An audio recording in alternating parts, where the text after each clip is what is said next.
Hi guys, so this question is combination sum 3. So this question is pretty easy if you have seen my previous videos, and if you have not watched it, so please go and watch, and after watching you will find it very easy. तो ये problem जो है ये कह रही है कि find all valid combination of K number that sum up to n such that following options are true.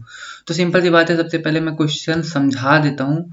ये क्वेश्चन बहुत ज़्यादा इजी है। ये है तुम्हारा कॉम्बिनेशन, ठीक है, कॉम्बिनेशन और कॉम्बिनेशन सम वन, इन दोनों का मिक्सचर है कॉम्बिनेशन सम वन।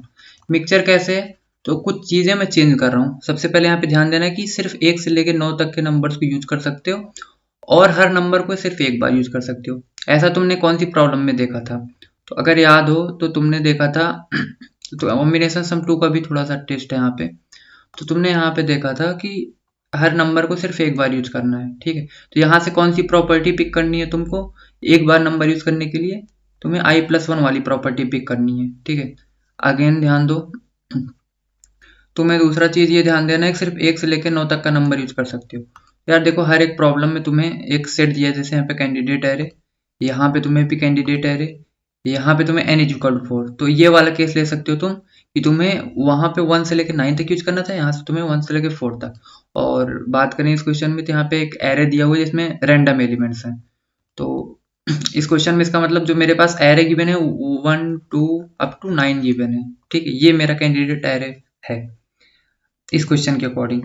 और तुम्हें क्या करना है कि एक टारगेट गिवन है, तो यहाँ पे कंफ्यूज नहीं होना, इस n को एज अ टारगेट कंसीडर करो। तो टारगेट इक्वल टू 7 है, और जो मेरे एलिमेंट्स हैं कैंडिडेट एरे, इसको मान सकते हो तुम, जैसे प्रीवियस क्वेश्चन में था 1 से लेकर 9 तक है।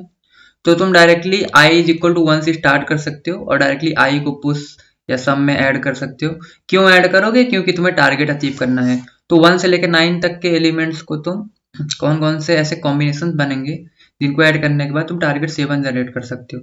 लेकिन एक ट्विस्ट है, जैसे कि यहाँ पे तुम एक को एक बार यूज किए, फिर 2 को यूज कर सकते हो तो 3 हो गए, और तुम फिर 4 को यूज करोगे 7 हो गए, ठीक है। लेकिन एक केस और भी आ सकता है, 1 प्लस लाइक 3 4 प्लस 7 नहीं बनेगा। इसके बाद में और कैसे 7 बन सकते हैं? 1+6 एक एग्जांपल ले लो, या 2+5 ले लो। तो ये दोनों आंसर नहीं कंसीडर होंगे, जबकि ये 7 के इक्वल हैं। क्यों? क्योंकि k=3 फिक्स साइज दिया है। तो ये कौन सी प्रॉब्लम हमने देखा था? देखो ये देखो, k=2 फिक्स साइज, मतलब ये तीनों प्रॉब्लम का कॉम्बिनेशन है। सिंपल सी बात है, अगर तुम वीडियो जाके देख लो, मैं लिंक दे दे रहा हूँ, तुम्हें इजीली समझ में आता है कि मैं क्या कर रहा हूँ। ये फॉर लूप मैंने 1 से लेकर 9 तक को स्कैन करने के लिए, ट्रावर्स करने के लिए, ठीक है। इसके बाद अब हमें एक टारगेट अचीव करना है। जैसे यहाँ पे n=7, तो टारगेट 7 है, तो हमें एक सम वेरिएबल लेके रखना है, जिसको सम शुरू में मैंने 0 इनिशियलाइज किया है। यहाँ पे ये देखो, देख सकते हो। और मैंने स्टार्टिंग कहाँ से की? 1 से की। मैं इंडेक्सिंग 0 से क्यों नहीं कर रहा हूँ? क्योंकि यहाँ पे हमें नम्स ऑफ i कंसिडर करने की जरूरत नहीं है, क्योंकि पिछले जो हमारा क्वेश्चन था यहाँ पे हमने देखा था कि नम्स ऑफ i जो है वो i के इक्वल नहीं है। कहने का मतलब कोई भी रैंडम एलिमेंट है, जैसे यहाँ भी रैंडम। बट यहाँ पे ध्यान दो, मैंने क्या किया था, यहाँ भी मैंने डायरेक्ट i से काम चला लिया, क्योंकि मुझे पक्के से पता है ना कि 1 2 3 यही सारे एलिमेंट ही होंगे और एक साथ में आए, कंजिक्यूटिव हैं सारे एलिमेंट। तो मैं क्या करूंगा, मैं सम वेरिएबल में क्या डाल दूंगा, सम प्लस i। क्यों कर रहा हूँ? क्योंकि मुझे sum is equal to target find करना है, ठीक है। इसी के साथ में मैं जो जो एलिमेंट सम में ऐड कर रहा हूँ उसको टेम्प में भी ऐड करता चलूंगा। टेम्प डॉट पुश बैक क्या कर दूंगा, i को पुश कर दूंगा, ठीक है। ये हो गया ऑपरेशन परफॉर्म, ठीक है। यहाँ मैं लिखता चल रहा हूँ, इससे तुम पिछले कोड से रिलेट कर पाओ। ऑपरेशन, ठीक है। इसके बाद में तुम्हें क्या करना है, सिंपल सा, आगे के इंडेक्स के लिए हेल्पर फंक्शन। आगे के इंडेक्स के लिए क्यों करना है? पिछले क्वेश्चन के अकॉर्डिंग कॉम्बिनेशन सम 2 जाके देखो, उसके अकॉर्डिंग, और यहाँ पे एट मोस्ट 1 दिया है, ये दोनों प्रॉपर्टी मैच कर रही है ना। तो अगले वो करंट एलिमेंट सिर्फ एक बार इंक्लूड होगा, तो हेल्पर फंक्शन जब कॉल होगा तो मैं आंसर कॉल कर दूंगा, idx को i+1 पास करूंगा, टेम्प पास करूंगा, साइज नीडेड भी पास कर दूंगा, क्योंकि मुझे यहाँ पे फिक्स साइज एक देनी है। इसके बाद में मैं टारगेट तो पास करूंगा ही करूंगा, और सम पास कर दूंगा, सिंपल। इसके बाद में अब मुझे क्या करना है, बैक ट्रैक करना है। तो सिंपल सी बात है, अगर अब ये समझ नहीं आ रहा है ना कैसे क्या चल रहा है, प्लीज जाके पिछली वीडियो, बस पिछली वीडियो देख लो, या कोई भी वीडियो अगर तुमने देख रखी है इस बैक ट्रैकिंग सीरीज की, बहुत इजीली तुम समझ जाओगे। ये प्रॉब्लम तो तुम्हें खुद से करनी चाहिए थी। तो मैं पॉप कर दूंगा एलिमेंट को, बस और कुछ नहीं। अब हमें आंसर स्टोर करना है और बेस केस क्या होना चाहिए। तो बेस केस यही है, अगर हम ऐड करते करते बाई चांस टारगेट को एक्सीड कर गए तो पीछे चले जाओ। डेटा तो पहले से ही सॉर्टेड है क्योंकि 1 2 3 4 5 6 7 8 9 लाइन से आ रहे हैं, कोई उसमें प्रॉब्लम नहीं है। और सम ग्रेटर देन टारगेट हो जाए तो रिटर्न हो जाओ।